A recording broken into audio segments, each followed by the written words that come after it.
Buenas tardes. Continuamos con el ciclo de sesiones científicas de 2022 de la Academia Nacional de Medicina de Uruguay. Y es un gusto recibir hoy al académico Ricardo Pou, especialista en ginecología, quien nos va a dictar una conferencia sobre hormonoterapia en la menopausia, especialmente dirigida a las controversias que existen en este tratamiento. Los comentaristas van a ser también especialistas en el tema, la académica Belzarena, endocrinóloga, y el académico Pons, ginecólogo. Antes de pasar el micrófono, vamos a recordar que esta es una sesión que va a estar grabada y que va a quedar colgada en la página web de la academia, que para las preguntas y respuestas traten de usar el chat, seleccionando la opción de todos los participantes para que veamos las preguntas. El coordinador las realizará en su nombre y verifiquen mantener el micrófono apagado durante la conferencia para evitar interferencias. Adelante, académico Pou.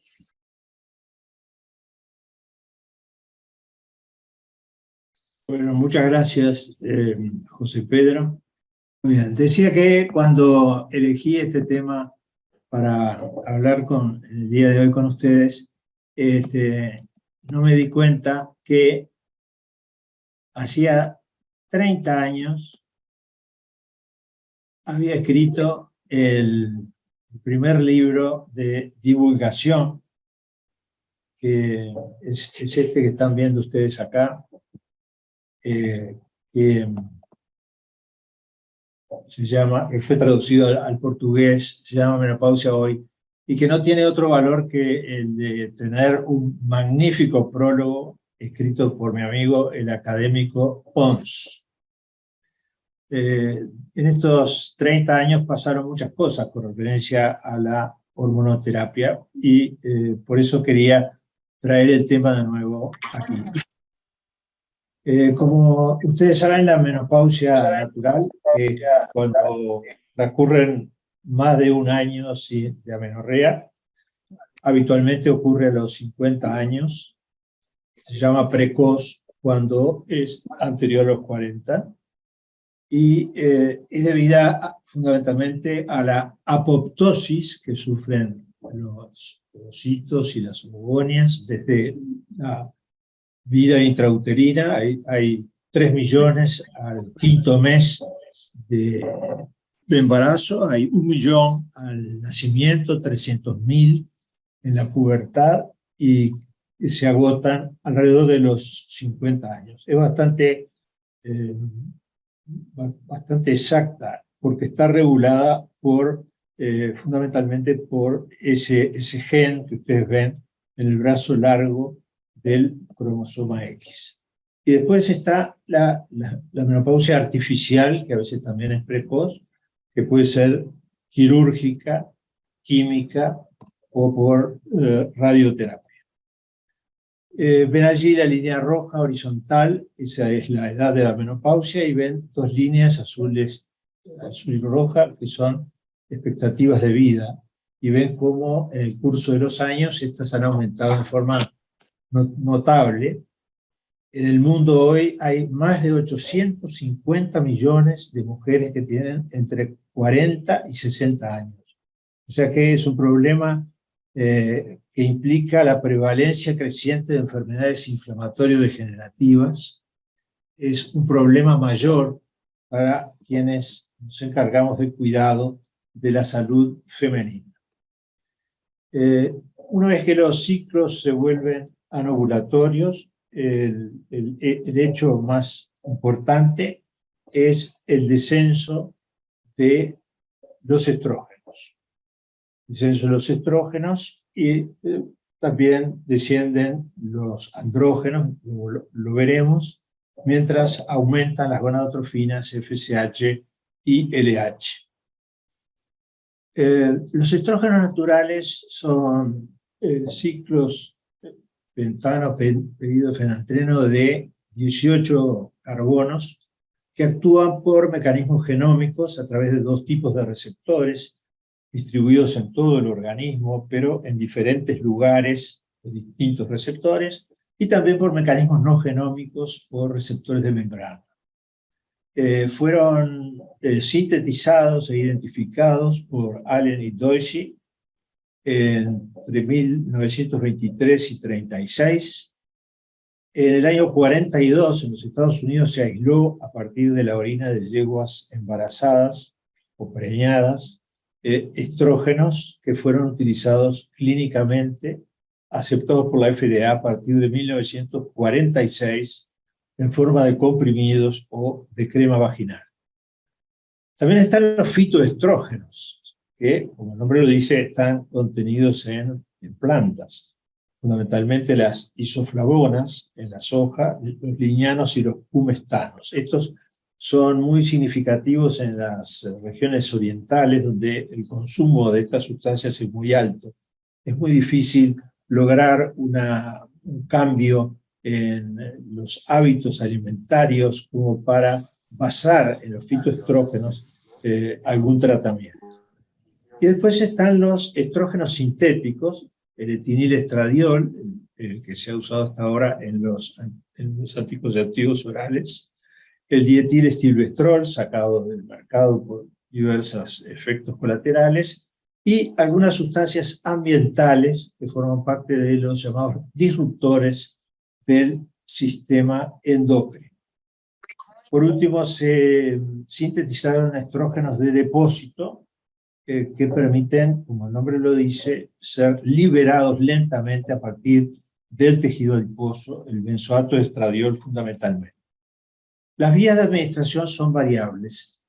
Puede ser vía oral, la vía intramuscular, la vía transdérmica. Esto es muy importante y fue gracias a un uruguayo, Alejandro Zaffaroni, que ideó unas membranas que permiten el pasaje en forma constante y controlada de estas y otras sustancias hacia la piel. Por vía subcutánea son los pellets, antes llamados pellets, hoy les llaman chips, la vía vaginal, cremas, óvulos, y también la vía nasal. Los estrógenos no solamente tienen efectos sexuales, tienen, y muy importantes y diversos efectos, otros efectos. Son antiinflamatorios potentes.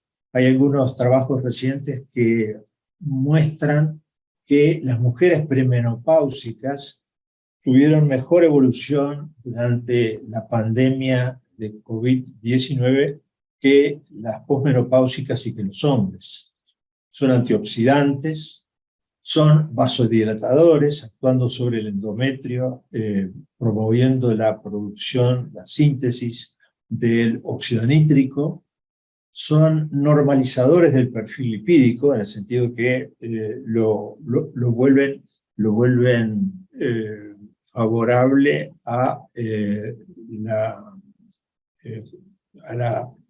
o contrario al desarrollo de la arteriosclerosis. Son permisivos de la acción de la insulina, inhibidores de los osteoclastos, inhibidores de la acción periférica sostenida del cortisol. Esto es muy importante a nivel del sistema nervioso central, donde algunas células, como las que producen serotonina o las células del lóbulo límbico, pueden ser afectadas por el cortisol sostenido y tienen estos y otros efectos neuroprotectores. Es por eso que a nivel del sistema nervioso central, esto ya lo tratamos en otra ocasión, aparece, bueno, el gran síntoma del climaterio, los sofocos o calores, los sudores nocturnos, el insomnio, los trastornos del humor, la depresión y la ansiedad, los cambios cognitivos, las migrañas y las enfermedades neurodegenerativas que pueden tener una relación con el déficit estrogénico, no del todo comprobada, pero son mucho más frecuentes en las mujeres que en los hombres. A nivel de la piel, disminución del pliegue cutáneo, de la hidratación, aumento de arrugas, pérdida de cabello, el aumento de peso, un gran problema de las mujeres en esta edad, el aumento de la adiposidad visceral, el aumento de la relación cintura-cadera, que es un buen indicador de la resistencia a la insulina e hiperinsulinismo, produce el déficit estrogénico, dislipemia, síndrome metabólico, diabetes tipo 2, enfermedades cardiovasculares. A nivel del sistema musculoesquelético, dolores articulares, pérdida de los músculos, sarcopenia, de las fuerzas. Por supuesto, hay osteopenia primero, osteoporosis después, y el gran problema, el problema, podríamos decir, silencioso de la menopausia, las fracturas. El otro tema es el de la función sexual, por la falta de su efecto a nivel del aparato genital y también urinario. Disminución de la libido, dispareunia, sequedad vaginal, prurito y ardor vulvar, disuria, frecuencia miccional, urgencia miccional, a veces son confundidas con auténticas infecciones urinarias que también son más frecuentes, y infecciones urinarias que pueden hacerse también altas. De modo que vean la gran variedad de patologías que a corto o largo plazo determina la falta de estrógenos. Y probablemente podamos afirmar que no hay por sí solo una sola medicación que pueda resolver como los estrógenos todos estos diversos problemas.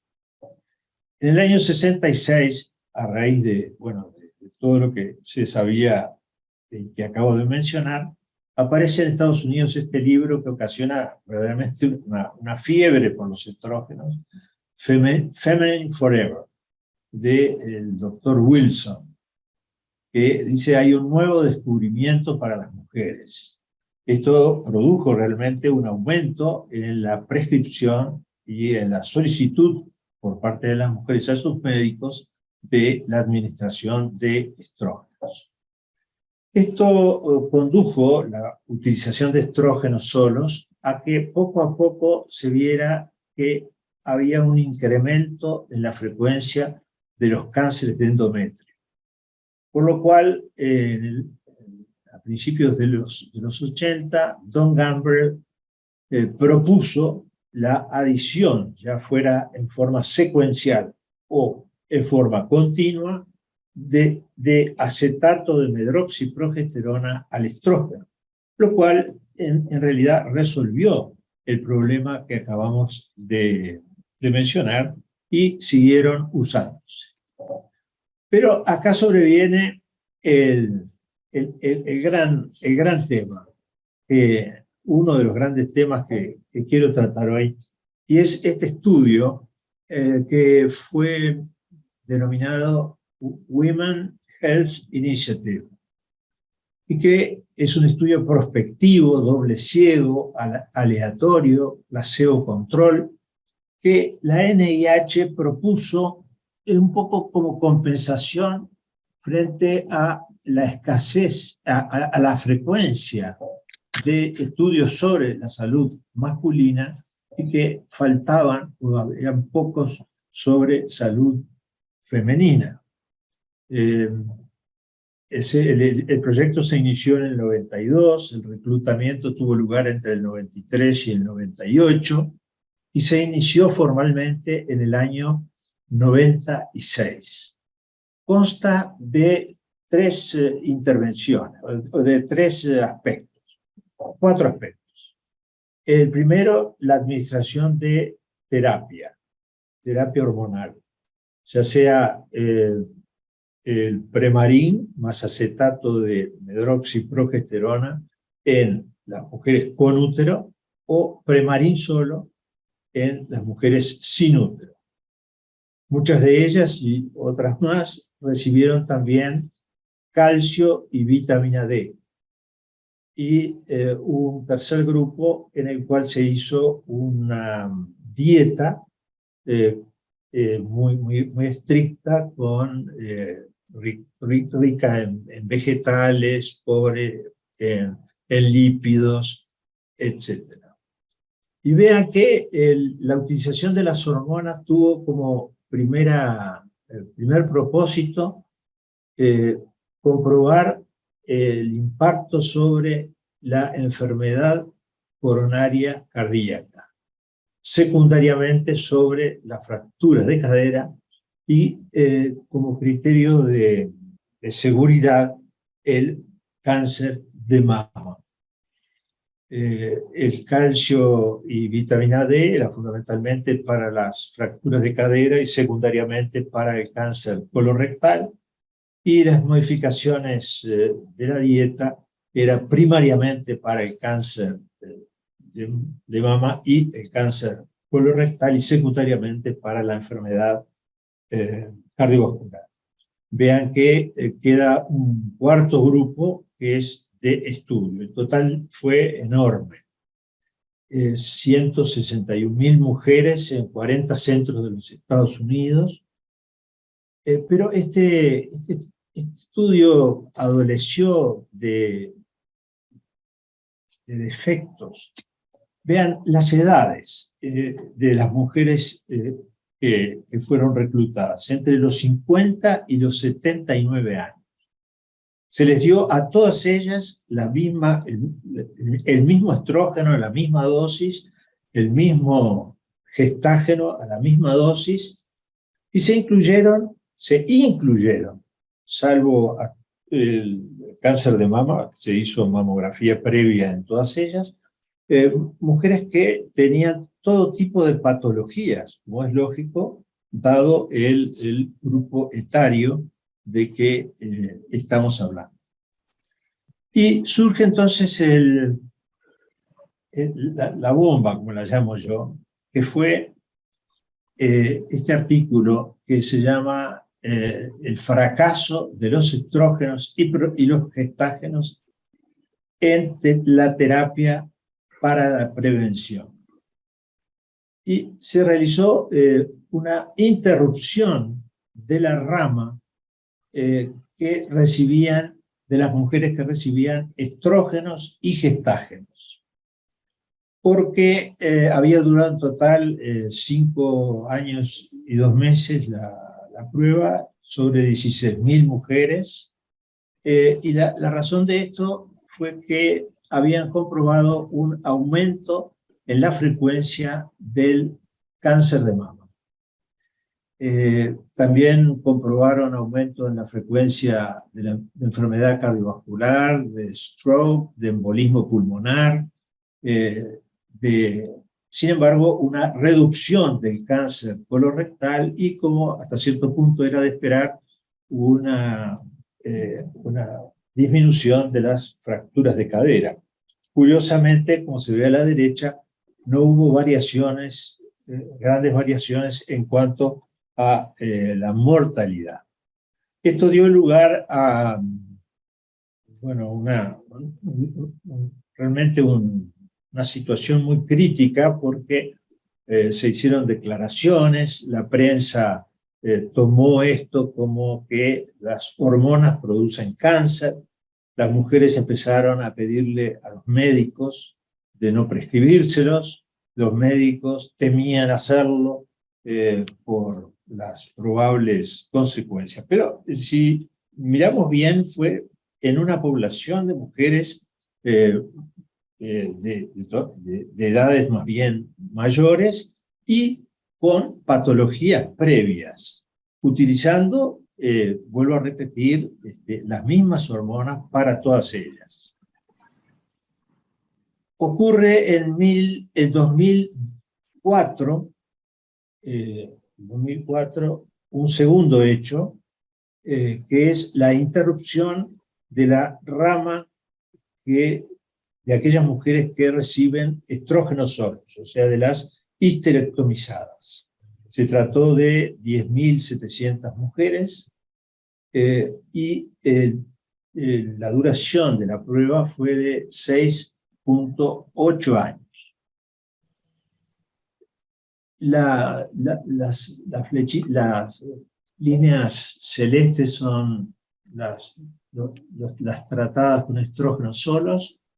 Ven que existe un incremento de los stroke, que fue la razón principal de la interrupción de esta rama del estudio, pero observen abajo y a la izquierda que hay una disminución en la frecuencia del cáncer de mama.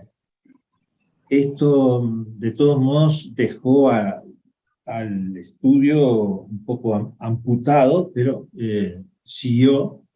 Esto volvió a crear cierta inquietud en el mundo entero, la vivimos nosotros también. Y vean la consecuencia. El consumo de hormonas sexuales luego de estas publicaciones del WHI fue notorio, ¿no? Tanto de estrógenos como de gestágenos, como de combinación de ambos, tanto por parte de quienes lo prescriben, de los ginecólogos u otros médicos. Esto es un hecho, y es un hecho que a nosotros nos preocupó mucho y nos sigue preocupando, porque tuvo como consecuencia que muchísimas mujeres dejaran que lo necesitaban y que no tenían contraindicaciones, dejaran de recibir el tratamiento estrogénico. Dice Yutian, que es un especialista norteamericano sumamente calificado, que millones de mujeres abandonaron la hormonoterapia de reemplazo tras el anuncio de la NIH.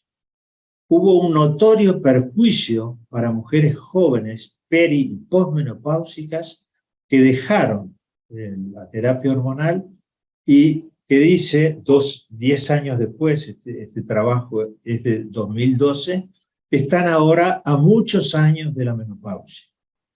No solamente esas mujeres, dice Yutian, han sufrido síntomas climatéricos, sino que muchas se han visto privadas de la protección de los estrógenos contra la enfermedad cardiovascular, responsable de la muerte del 50% de las mujeres, y de la osteoporosis, una de las principales causas de disabilidad a largo plazo.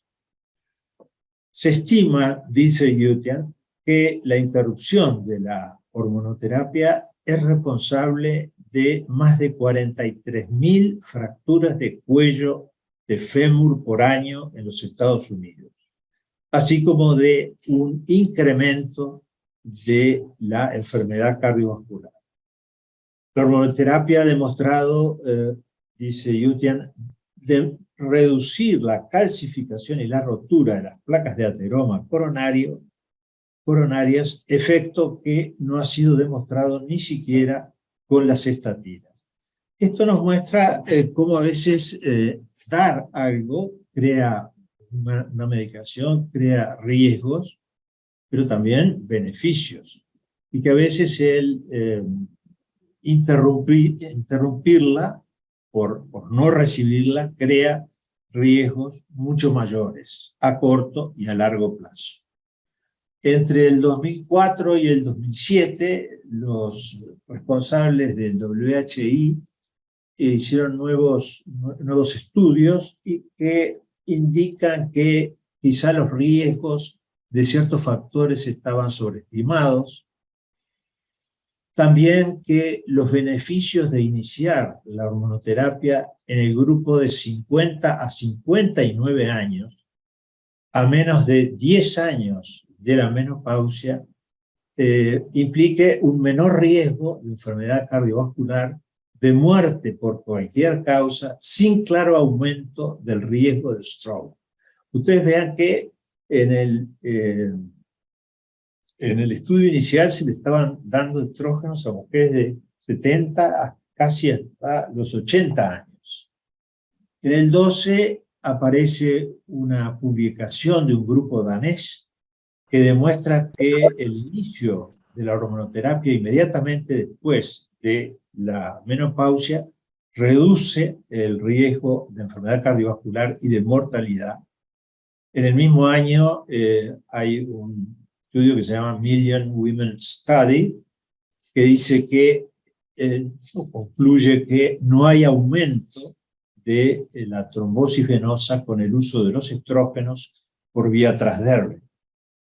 El grupo colaborativo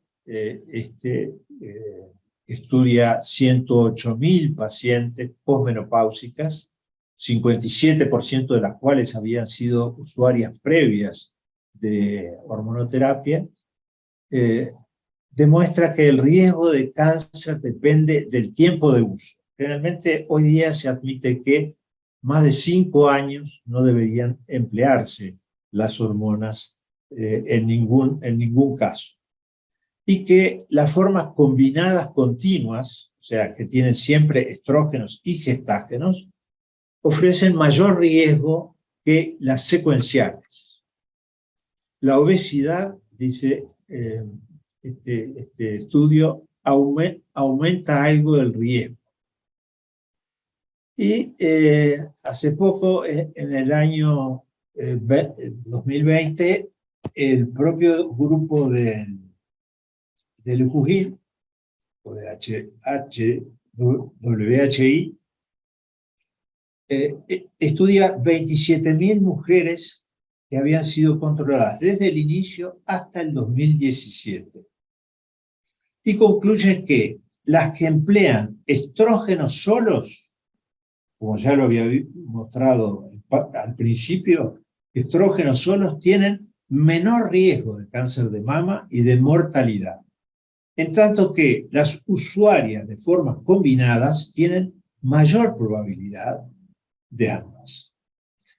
O sea que quizá no fueran los estrógenos los malos de la película, quizá fueran los gestágenos. También reafirma que el inicio antes de los 10 años de la menopausia o debajo de los 60 años de edad reduce el riesgo de enfermedad cardiovascular, muerte por esa causa y por todas las causas. Acá es simplemente para que observen, las amarillas son naranjas continuas, son los casos de cánceres en mujeres que reciben terapia combinada, y las anaranjadas de abajo son las muertes por cáncer de mama y en general. Y vean las de abajo, la comparación con las de abajo, que son las que han recibido estrógenos solos. Hay una reducción franca en el número de cánceres y en la mortalidad. O sea que hoy sabemos que se puede disponer incluso en las mujeres que tienen útero de los dispositivos intrauterinos que liberan levonorgestrel. Podría o debería plantearse el empleo de estrógenos solos. Este es el esquema muy elemental que yo les hice. Hay una ventana de oportunidad terapéutica para la hormonoterapia de la menopausia. Y esta ventana está 10 años después de la menopausia espontánea, aproximadamente entre los 50 y los 60 años. Allí nosotros podemos utilizar los estrógenos en forma preventiva, en función de todas aquellas acciones no sexuales que mencionamos al principio, y evitar o retrasar las consecuencias de las patologías derivadas de la carencia estrogénica. La evidencia, podemos decir, sugiere un cambio del paradigma tradicional de que los estrógenos producen cáncer mamario. iría al nuevo paradigma de que no solo lo produce, sino que lo previene, y que cuando la enfermedad ocurre, puesto que la prevención no alcanza siempre el 100%, es tomada en forma más precoz, con una reducción de más del 40% en la mortalidad. Los estrógenos, como dije, podrían utilizarse incluso en mujeres con útero asociados a DIU, liberadores de gestágenos, y si se administran precozmente, evitar enfermedades cardiovasculares, osteoporosis, algunas infecciones, cáncer colorectal, la demencia. No todos los trabajos están de acuerdo, pero se habla de una ventana de oportunidades también para la administración de estrógenos, para evitarla, además de tratar los síntomas climatéricos, los más evidentes, por decir así. Acá aparece otro recurso hormonal que sé que la académica Cristina Belzarena no le gusta mucho, que es la tibolona, que se llama producto tejido específico. Es un derivado de la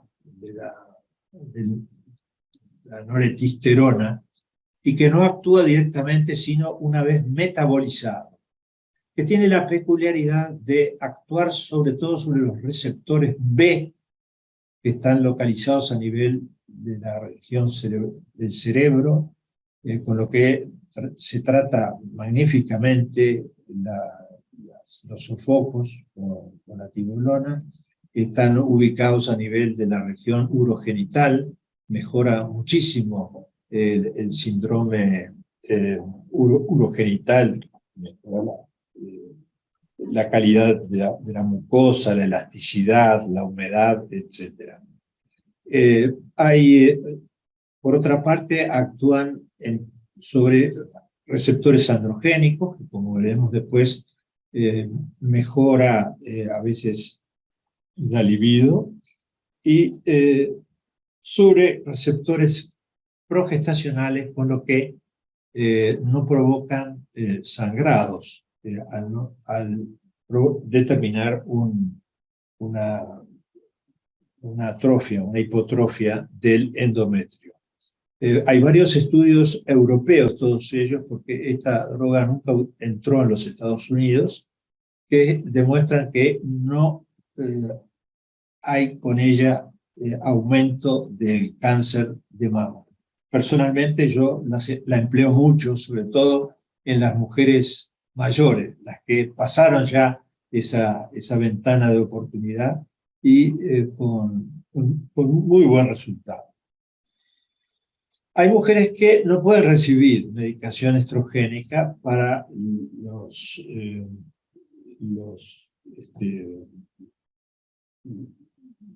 síntomas vasomotores y otros síntomas neurológicos, por ejemplo, las que ya han tenido un cáncer de mama, que es un problema grande, ¿no?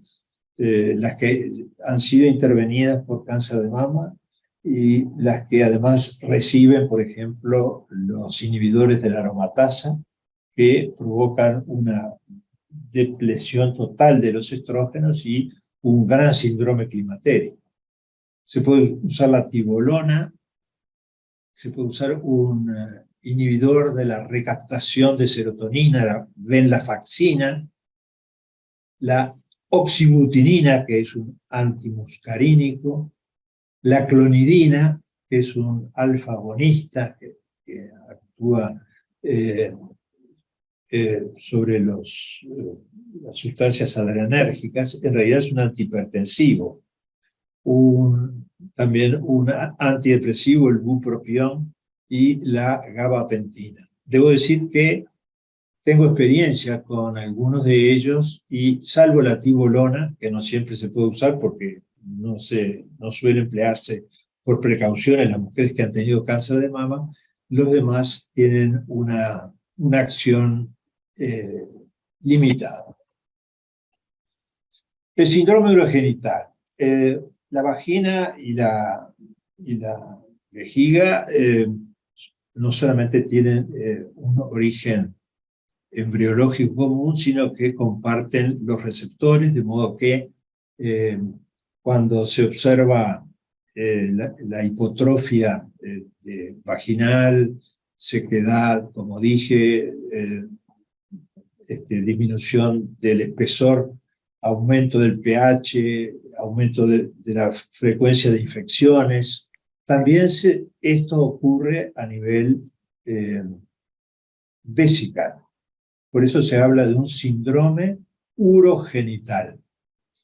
Por supuesto que el estradiol, sobre todo el estriol, que de los estrógenos naturales es el menos activo, en forma de óvulos o comprimidos, se puede emplear también el estradiol en forma de anillos, en forma de cremas. Está el problema de cuánto de esto se absorbe de la vagina hacia la circulación. Parece ser muy poco, no obstante, no está indicado su uso si se trata de mujeres que han tenido cáncer mamario.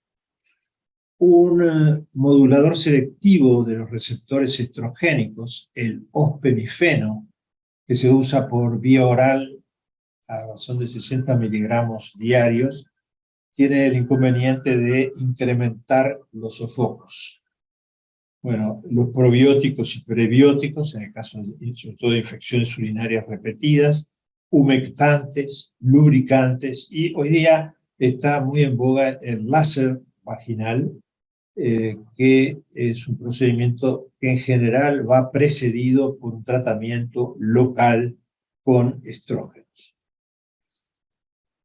Después está esto que antes yo llamaba el síndrome de déficit androgénico, y que hoy me parece más correcto, se habla de una disfunción sexual femenina, dentro de la cual está el síndrome de deseo sexual hipoactivo femenino, a veces asociado al síndrome geniturinal.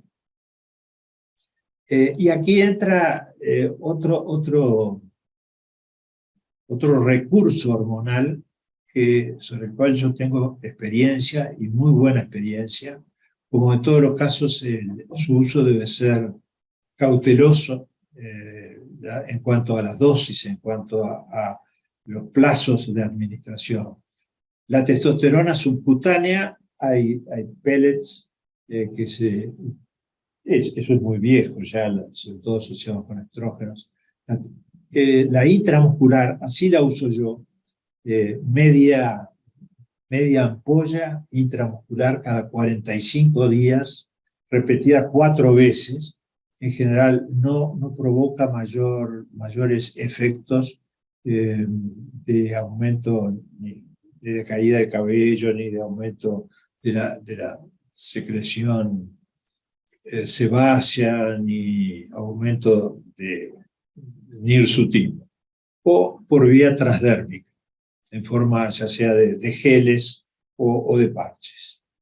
La asociación de testosterona con sildenafil, de testosterona con bupropión, del bupropión con trazadona, que es una fenilpiperacina, es un inhibidor selectivo de los receptores de serotonina, y finalmente la prasterona, que es la dehidroepiandrosterona usada por vía vaginal.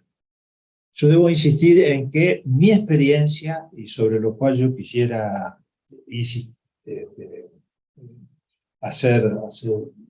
dejar el concepto bien sentado, es que la testosterona bien usada es un recurso muy útil en estas circunstancias. Mejora el bienestar de la paciente. Recuerden que son mujeres que viven una tercera parte de su vida en la posmenopausia, y que no se les puede negar, si lo desean, tener una vida sexual adecuada. He puesto hacia abajo dos esquemas. El de la izquierda muestra que los niveles de testosterona en sangre en la mujer, como saben, esta se origina en el intersticio ovárico, va disminuyendo con los años, ¿no? Es la mitad a los 40 años que a los 20, y por supuesto en la menopausia. Y vean cómo en el esquema de la derecha hay una variación entre los estrógenos y la testosterona que, como les dije al principio, se reduce, pero en forma más lenta. De modo que hay una relación testosterona, estrógeno superior a 1, y muchas mujeres presentan en la etapa posmenopáusica elementos de androgenización. Repito que utilizando dosis bajas de testosterona y, por supuesto, vigilando a la paciente y no exagerándolo, los efectos secundarios indeseables son mínimos. Es de esos recursos terapéuticos, de los pocos recursos terapéuticos que tenemos los médicos, que una vez empleados, los pacientes nos dicen, esto nos cambió la vida. Por eso yo insisto en este punto. La Asociación Norteamericana de Menopausia hace cada 3 años una recomendación que la va poniendo, la va adaptando a la investigación científica, y acaba de publicar en julio del 2022 la siguiente, que dice: la hormonoterapia menopáusica sigue siendo el tratamiento más efectivo de los síntomas vasomotores y del síndrome genitourinario de la menopausia, y ha demostrado prevenir la pérdida de calcio óseo y disminuir el número de fracturas. Esto creo muy importante. Los riesgos de la hormonoterapia menopáusica dependen del tipo de medicamento que se use, de la dosis, de la duración, de la vía de administración. A este propósito, yo prefiero la vía transdérmica, porque evita lo que se llama el efecto del primer paso por el hígado, cuando se utiliza la vía oral, que a veces altera mucho en el caso de mujeres que tienen trastornos de la coagulación, por ejemplo, o hipertensión arterial. El momento del inicio, repito, entre los 50 y los 60 años, no más de 10 años de la menopausia, y el tipo de progestágeno empleado. Esto es muy interesante porque desde hace ya unos años podemos emplear la progesterona natural en forma de comprimidos, ya sea por vía oral o ya sea por vía vaginal. El tratamiento debe individualizarse usando la mejor evidencia disponible acerca de los máximos beneficios y los mínimos riesgos, con reevaluación periódica de unos y otros. Esto, insisto yo siempre, hay si en algún aspecto de la medicina es importante el constante diálogo entre el médico y la paciente, es cuando cuando uno le prescribe un tratamiento hormonal, que ellas, que son las que pueden decirnos estoy mejor, peor, tengo tal efecto colateral, tengan la oportunidad de manifestarlo. Para mujeres menores de 60 años, que están dentro de los 10 años de la menopausia y no tienen contraindicaciones, la relación beneficio-riesgo es favorable para el tratamiento de las complicaciones señaladas. Para quienes inician la hormonoterapia más de 10 años después de la menopausia o con más de 60 años, no vienen muchas pacientes en estas circunstancias, sobre todo después del WHI, dejaron pasar, desaprovecharon la ventana. Dicha relación parece menos favorable por los riesgos absolutos mayores de enfermedad coronaria, stroke, tromboembolismo venoso y demencia. O sea que no debemos tener la mano fácil a la hora de prescribirlos en esas circunstancias.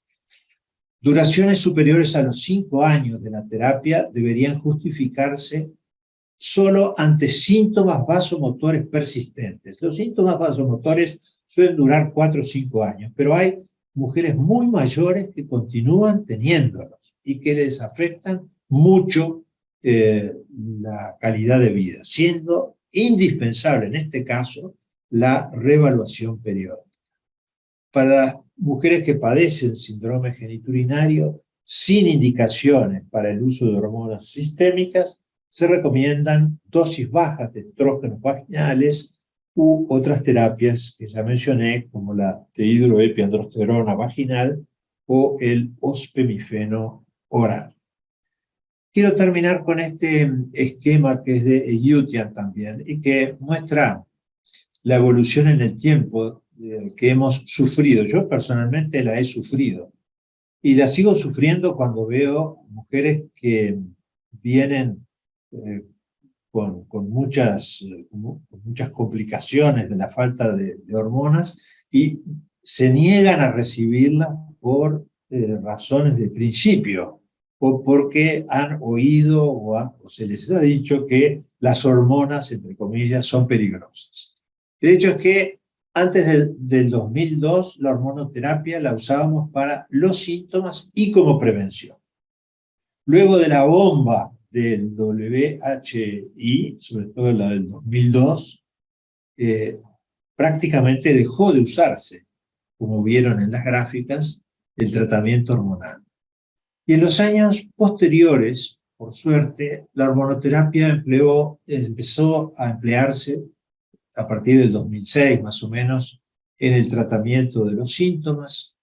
A partir del 2012 quedó claro que no era riesgoso en las mujeres jóvenes, y hay quienes hoy se preguntan, ¿caben dudas para el empleo de la hormonoterapia en la menopausia cuando está indicada?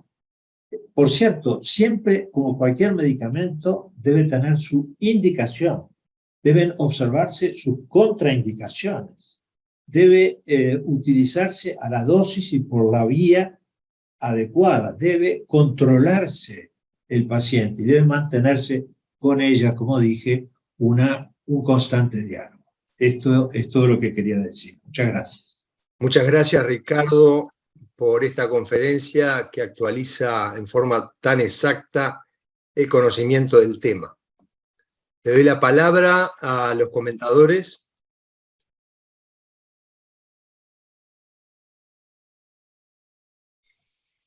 Bueno, quería felicitar y agradecer al académico Pou doblemente. Uno, por su ponencia, que nos ha ubicado muy bien en el problema, en el momento actual, y por su esfuerzo de larga data en mejorar la calidad de vida de las mujeres en esta etapa difícil, como él dijo, para que las mujeres maduras vivan plenamente.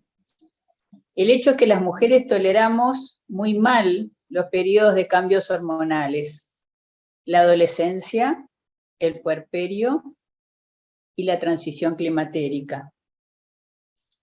Y en esos cambios, como él mostró, hay fundamentalmente descenso en los niveles o cambio en los niveles de estrógeno, pero también de otras hormonas que los acompañan y que tienen mucho más efectos que las sexuales. Y qué importante es para todos los médicos que tratan a las mujeres en este periodo, escucharlas, esforzarse en entenderlas y buscar soluciones a sus problemas.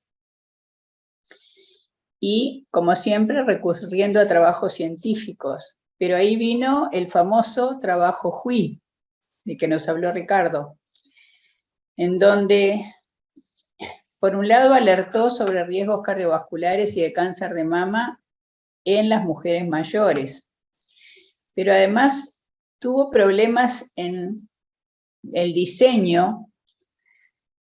Como él dijo, no es lo mismo la población de 50 a 60 que de 60 a 79. Los estrógenos que les dieron a las mujeres, elegantemente les llaman estrógenos conjugados, fueron estrógenos de yegua, y también los endocrinólogos siempre nos esforzamos en que las hormonas utilizadas sean las más parecidas a las naturales, y el gestágeno utilizado, la medroxiprogesterona, es el que tiene los peores efectos metabólicos.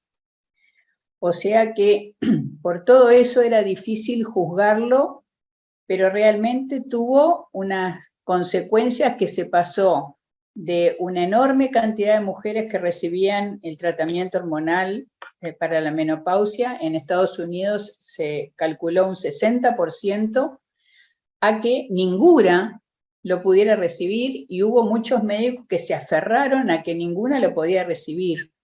Y de eso vimos consecuencias negativas.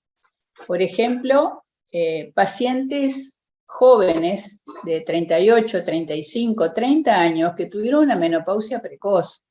En la menopausia precoz es mucho más intenso los problemas, las tuforadas, la disfunción sexual, va a ser mucho más problemática la osteoporosis, y hay que darles lo que les falta, las hormonas naturales y en la cantidad que necesitan. Y hubo quien se oponía por el estudio Hui, que era con otra población totalmente diferente.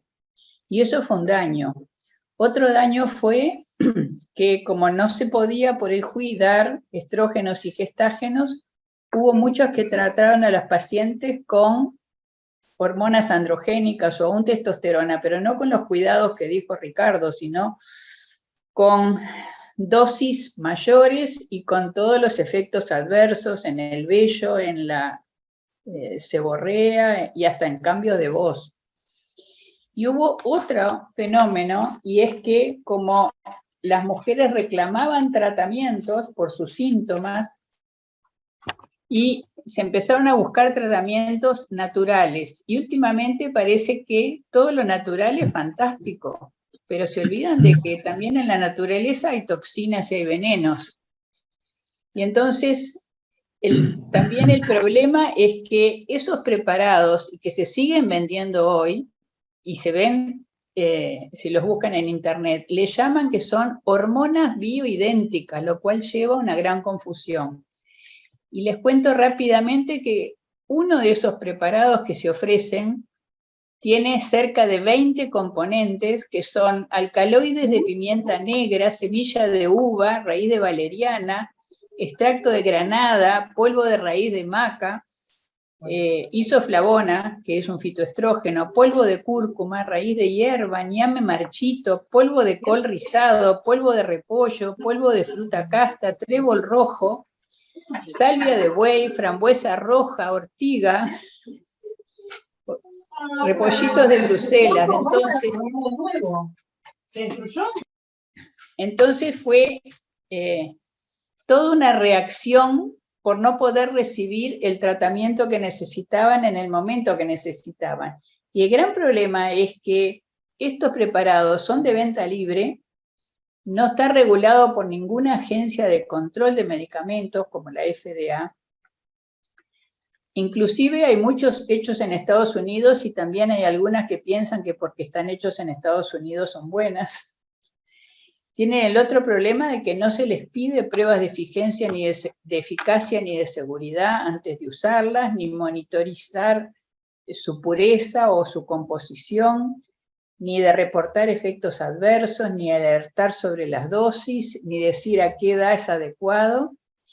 Y curiosamente hubo un estudio en Estados Unidos entre el 2006 y 2012, o sea, después de suspender el Hui, donde se empezaron a usar estos preparados, que sin duda tienen algo de efecto de estrógenos, que aumentó al cuádruple el cáncer de endometrio, o sea que muchas de estas mujeres los tomaban con efecto estrogénico y sin tener la oposición que necesita para no favorecer el cáncer de endometrio. Y entonces tenemos que pensar en estas mujeres en otro aspecto, que buscan sin duda un tratamiento, porque están en una etapa difícil, se sienten jóvenes, pero se enfrentan a una situación en la que ya se empiezan a cuestionar que no son tan jóvenes. Es un momento de revisión de su vida anterior, si no tuvieron hijos, y sabemos que cada vez las mujeres están tendiendo a alargar más el periodo para embarazarse, o si querían tener más hijos, tienen la realidad de que ya no es posible, más todos los síntomas que les complican la vida, y por eso buscan estos tratamientos.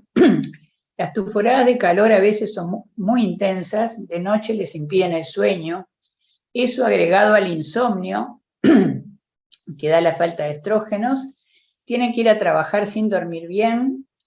Imagínense además si les dan las tuforadas y son intensas durante el día, a nuestras colegas que tienen que atender pacientes y tienen que parar por la tuforada, o si están dando una charla, una clase, no pueden estar abanicándose, o si están en un bloque quirúrgico o en una intervención de un estudio intervencionista, más los trastornos psicológicos, es decir, además de la depresión, el trastorno de carácter.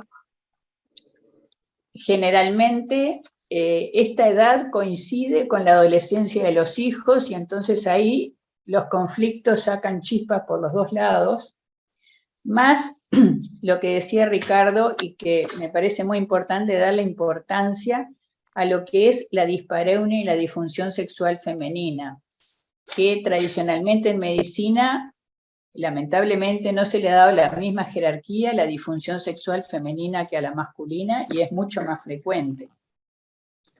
Entonces,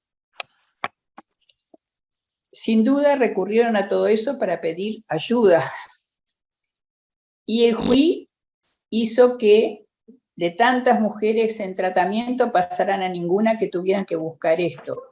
Y estos son los vaivenes del conocimiento científico que se dan en muchas áreas, pero la mayor importancia es que el doctor Pou ha explicitado bien la ventana terapéutica y el beneficio cuando se utilizan adecuadamente, o sea, el punto de equilibrio, y que cuando se usan es muy importante por todo lo que todavía conlleva, lo que se supieron, se informaron del JUI, es que cuando se usa adecuadamente tienen muy bajo riesgo y tienen beneficios.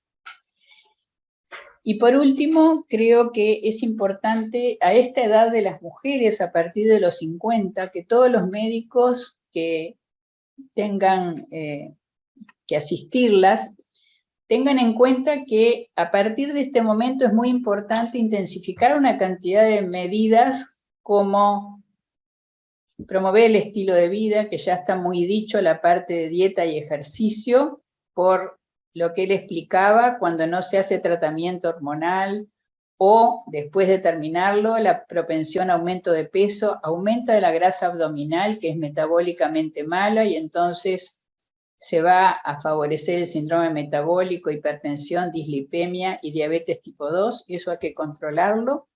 Los factores de riesgo cardiovascular, hay que empezar a hacer screening de los cánceres más frecuentes a partir de los 50, como el de mama y el de colon. Y destacar lo que él decía, que es todo un desafío a la medicina actual, y más en nuestro país, prevenir osteoporosis y prevenir fracturas. Hay un estudio del año pasado que en Uruguay hay en mayores de 50, 250 fracturas cada 100.000 habitantes por año, que es muy alto, que sin duda no somos los peores, estamos en rango ahí, pero es terrible el poder prevenir una fractura de cadera, que sabemos que quien la padece tiene un 20% de morir en el primer año, y que el 50% va a terminar institucionalizado con limitación funcional y complicaciones sociales terribles, como las fracturas a veces silenciosas de vértebras que se van aplastando silenciosamente, y la paciente va aumentando su lordosis, su cifosis dorsal, y entonces a veces decimos que esa señora está anciana porque se va incurvando, y no es anciana, es osteoporosis. Entonces, este tema me parece que es muy importante, pero no alcanza con el tratamiento hormonal de reemplazo, hay que controlar con densitometría ósea, y hay dos problemas grandes. Uno es que no se previene osteoporosis si no se toma en cuenta la vitamina D. A nivel mundial hay un déficit en todas las poblaciones de vitamina D porque no nos exponemos al sol, nos exponemos con pantalla solar, y en muchísimos países hay suplementos de vitamina D en la leche, en el yogur, en el queso, en el pan, pero aquí no, o sea que hay que administrar la vitamina D adecuada. Y el otro problema es que tampoco se previene osteoporosis si no se tiene en cuenta el aporte de calcio. Los lácteos que eran tan utilizados parece que se desprestigiaron, y entonces ahora se toma leche de almendra, leche de soja, que no tienen la cantidad de calcio adecuado, los comprimidos de calcio tienen sus problemas, y entonces por todo esto creo que el doctor Pou nos ha traído un tema que es importante, que ha sido importante ponerlo, por el tratamiento hormonal en sí y por todo lo que implica tener en cuenta cuando un médico atiende a una paciente de esta edad y trata de entenderla y ayudarla. Muchas gracias, Cristina. Académico Pons.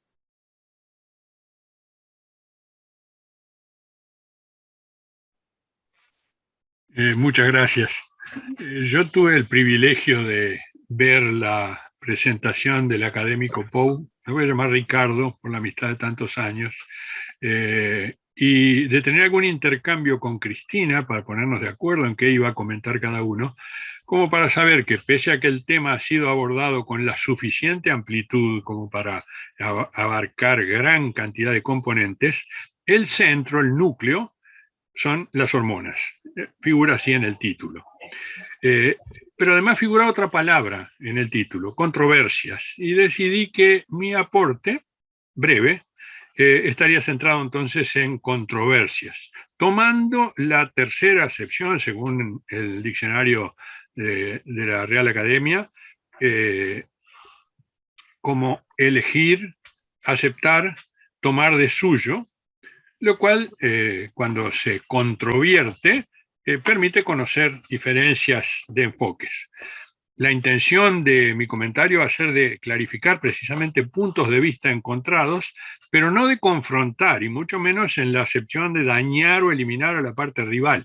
Creo que del intercambio controversial se enriquece lo que cada uno puede aportar.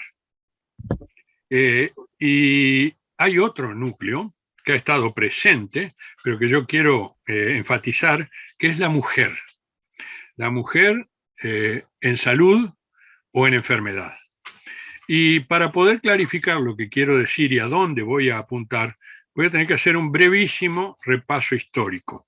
Y voy a empezar por Jean-Baptiste van Helmont, químico, médico, físico y una cantidad de cosas más, que vivió entre 1580 y 1664.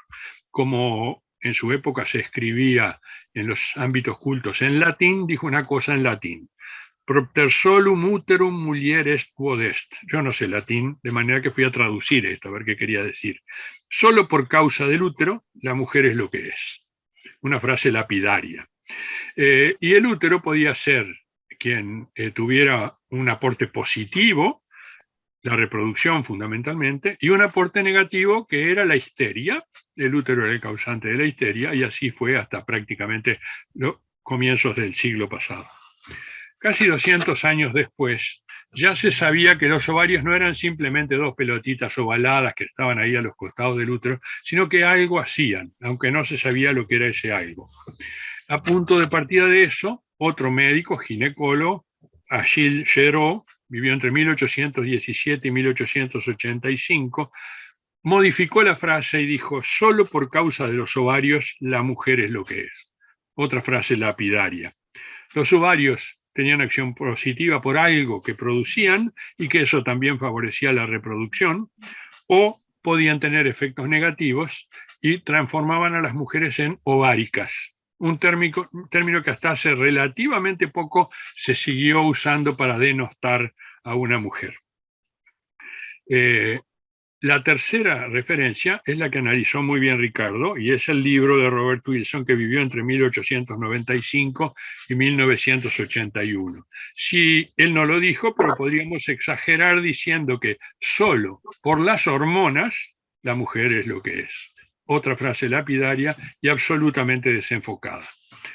Tan desenfocada que él creía que lo positivo es que eso, el aporte hormonal, hacía que una mujer fuera femenina por siempre. Y yo me pregunto, ¿qué es una mujer de 80 años que no toma hormonas? ¿Deja de ser femenina? Y el punto negativo del no contar con las hormonas era lo que transformaba a la mujer en vieja, decrépita, y la vieja imagen, pero muchas veces repetidas, esta bruja, esta arpía.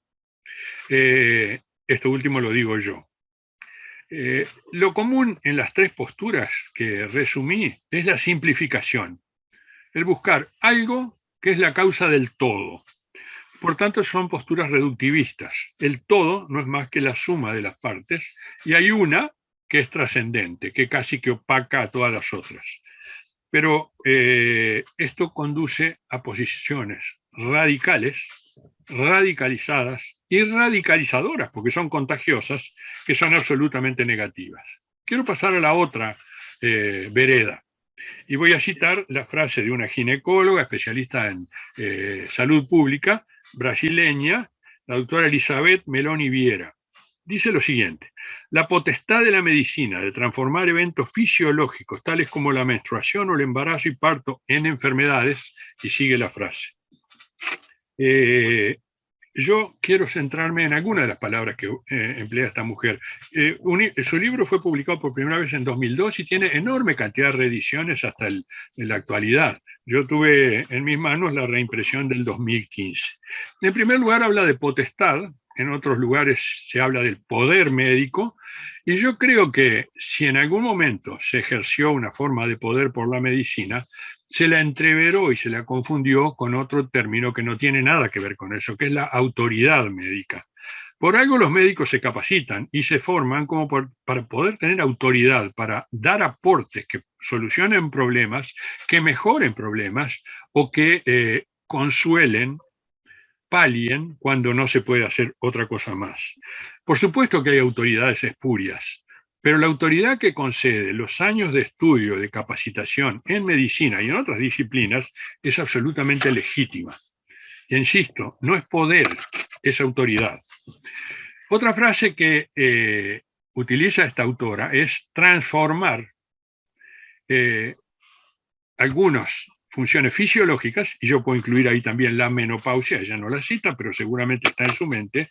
Ahora, ¿somos los médicos o el poder médico el que los transforma en enfermedades? O a veces los procesos fisiológicos se desvían y enferman o son en sí mismos enfermedades. Solucionarlo cuando se apartan, o al menos intentar solucionarlo, es sí potestad de la medicina legítima y necesaria. Cuando nos enfrentamos a un problema que afecta la salud, el bienestar o la vida de una persona, en este caso en particular mujeres, es legítimo que intentemos solucionarlos.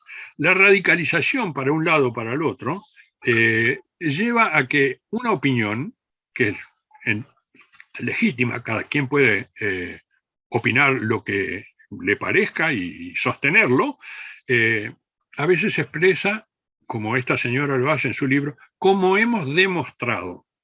Ella muestra lo que opina y después pasa de mostrar a demostrar. La demostración no consiste en decir, como yo opino, las cosas son así. Sí dice, ciertos discursos médicos se han erigido en verdades para reforzar la dominación masculina. Tampoco niego que hay ciertos discursos y ciertas posturas, especialmente en el pasado, actualmente con fuerte tendencia a revertirse, de dominación. Pero esa parte de la realidad histórica, y también en ciertos momentos del presente, no transforma en verdad que ciertas posturas médicas, ciertos discursos médicos, como a veces dicen, sean el discurso médico al cual todos nos afiliamos y lo sostenemos a rajatabla, le guste a quien le guste. Ya nadie cree ni en Van Helmont, ni en Giraud, ni en Wilson.